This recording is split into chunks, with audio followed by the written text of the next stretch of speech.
क्या आप जानते हैं ओमेगा 3 हमारे हार्ट, ब्रेन, डायबिटीज मैनेजमेंट के लिए इतना महत्वपूर्ण क्यों माना जाता है? क्या सिर्फ फिश खाने से ओमेगा 3 मिलता है? आज हम इन्हीं सवालों का जवाब जानेंगे। मैं हूं doctor Dilip Verma, physician and diabetologist. आज हम बात करेंगे ओमेगा 3 रिच फूड्स के बारे में। ओमेगा 3 एक essential poly unsaturated fatty acid होता है। एसेंशियल का मतलब हमारा जो बॉडी पर्याप्त मात्रा में बना नहीं सकता है, इसलिए इसको अपने डाइट से लेना होता है। ओमेगा 3 मुख्यतः 3 प्रकार के होते हैं। एक तो ALA अल्फा लेनोलेनिक एसिड जो प्लांट बेस्ड होता है, दूसरा EPA इकोसा पेंटाइनोइक एसिड जो बेसिकली फिश से मिलता है, तीसरा जो DHA होता है डोकोसा हेक्साइनोइक एसिड फिश और कुछ एल्गी से मिलते हैं। अमेरिकन डायबिटिक एसोसिएशन ADA और जो European society of cardiology ESC के अनुसार ओमेगा 3 फैटी एसिड युक्त भोजन को हार्ट हेल्दी डाइट का महत्वपूर्ण हिस्सा माना जाता है। ओमेगा 3 के बेनिफिट क्या होते हैं? ओमेगा 3 जो है हार्ट हेल्थ को बेहतर बनाता है, ट्राइग्लिसराइड को कम करने में मदद करता है, शरीर में अगर कहीं इन्फ्लेमेशन है तो उसको कम करता है, ब्रेन और आई हेल्थ को सपोर्ट करता है। हालांकि वैज्ञानिक जो है प्रमाणों के अनुसार ओमेगा 3 सप्लीमेंटेशन सामान्य रूप से ब्लड शुगर या HbA1c को कम नहीं करता है, इसलिए इसे डायबिटीज कंट्रोल की दवाओं का विकल्प नहीं माना जाता है। ओमेगा 3 किन किन चीजों में मिलता है? यदि आप नॉन वेजिटेरियन है तो सबसे अच्छा स्रोत क्या होता है? जो फिश होती है, बेसिकली जो मरीन फिश होती है, सैल्मन फिश है, सार्डाइंस है,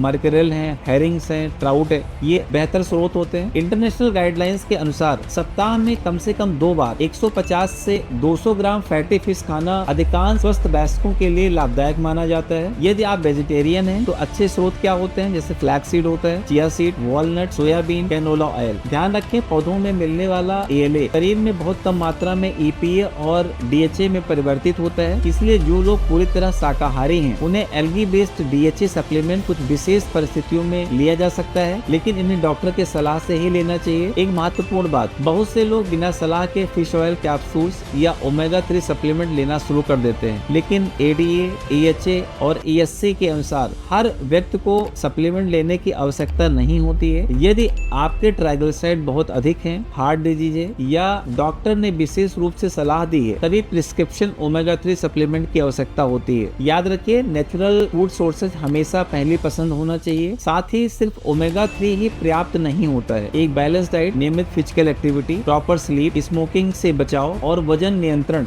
ये सभी हार्ट और डायबिटीज मैनेजमेंट का महत्वपूर्ण हिस्सा होता है और इन सभी पे फोकस करना चाहिए। यदि आप अपने हार्ट, ब्रेन, ओवरऑल हेल्थ को बेहतर बनाना चाहते हैं तो ओमेगा 3 रिच फूड को अपनी नियमित डाइट का हिस्सा जरूर बनाइए। ऐसे वैज्ञानिक प्रमाणों पर आधारित भरोसेमंद हेल्थ जानकारी के लिए हमें फॉलो करें और YouTube पर सब्सक्राइब करना न भूलें। धन्यवाद।